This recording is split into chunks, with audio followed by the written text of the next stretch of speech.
রাজশাহী শিক্ষা বোর্ডের চেয়ারম্যান ও সচিবের উপর হামলার ঘটনায় রাজশাহী মহানগর যুবদলের যুগ্ম আহ্বায়ক নাজির হোসেনকে জড়িয়ে সোশ্যাল মিডিয়ায় অপপ্রচারের বিরুদ্ধে থানায় অভিযোগ দায়ের করেন যুবদলের এই নেতা। তিনি বলেন, শিক্ষা বোর্ডে সার্টিফিকেটের ভুল সংশোধন সংক্রান্ত পারিবারিক কাজে ঘটনার পূর্ব থেকেই সচিব প্রফেসর ডক্টর হুমায়ুন কবিরের কক্ষে অবস্থান করছিলেন তিনি। এ সময় শিক্ষা বোর্ডের দুই কর্মকর্তা বহিরাগতদের নিয়ে সচিবের কক্ষে প্রবেশ করে মারমুখী আচরণ করে। এমন পরিস্থিতি থেকে চেয়ারম্যান ও সচিবকে রক্ষার চেষ্টা করি, অথচ কোনো স্বার্থন্বেষী মহল সিসিটিভির ভিডিও ফুটেজে আমাকে দেখিয়ে একটি সোশ্যাল মিডিয়ায় মিথ্যা প্রপাগান্ডা ছড়ায়। আমি আজ থেকে 3 দিন আগে শিক্ষা বোর্ডে গিয়েছিলাম আমার পার্সোনাল কাজে।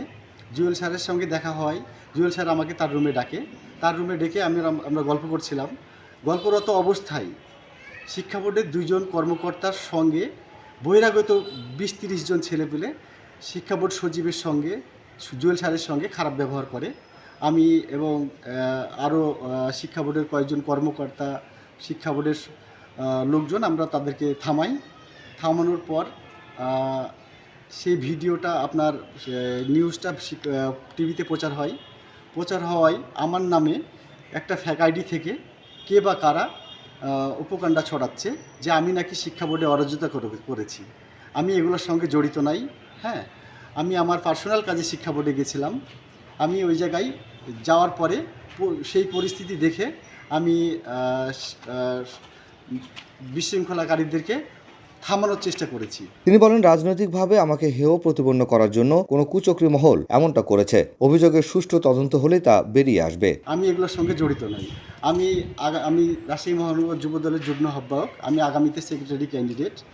হয়তো কিছু কুচক্রী মহল আমার বিরুদ্ধে এইসব অপকাণ্ডা ছড়াচ্ছে। আমি আর তীব্র নিন্দা ও প্রতিবাদ জানাচ্ছি। আমি একটা রাজপাড়া থানায় সাধারণ ডায়েরি করেছি। সেই ডায়েরি তদন্ত হচ্ছে। তদন্ত হলেই বোঝা যাবে কে বা কারা আমার নামে এগুলো ছড়িয়েছে। হামলায় যুবদল নেতার জড়িত থাকার বিষয়টি নিয়ে জানতে চাইলে শিক্ষা বোর্ডের সচিব প্রফেসর ডক্টর হুমায়ুন কবির বলেন, শিক্ষা বোর্ডের দুই কর্মকর্তা রহিম ও করিম বহিরাগত সন্ত্রাসীদের নিয়ে হামলা করার ঘটনায় যুবদল নেতা নাজির হোসেন আমাদের বড় বিপদের হাত থেকে রক্ষা পেতে সহযোগিতা করেছেন। শিক্ষা বোর্ডে রক্তপাতের মতো কোনো ঘটনা ঘটত, আমরা রাজশাহী শিক্ষা বোর্ডের পক্ষ থেকে নাজিরের প্রতি কৃতজ্ঞ। আমাকে এবং চেয়ারম্যান স্যারকে সঠিক সময়ে সুন্দরভাবে সাহায্য করার জন্য, সহযোগিতা করার জন্য এবং একটি খুব খারাপ পরিস্থিতির হাত থেকে নাজির রাজশাহী শিক্ষা বোর্ড পরিবারকে সাহায্য সহযোগিতা করেছে।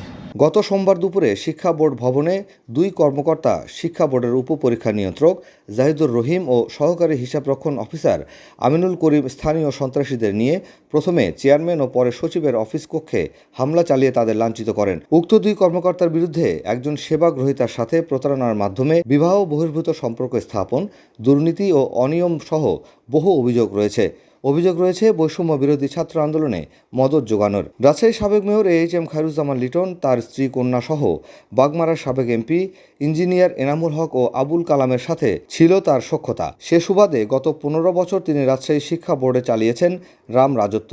এমন অভিযোগও রয়েছে এই দুই কর্মকর্তার বিরুদ্ধে।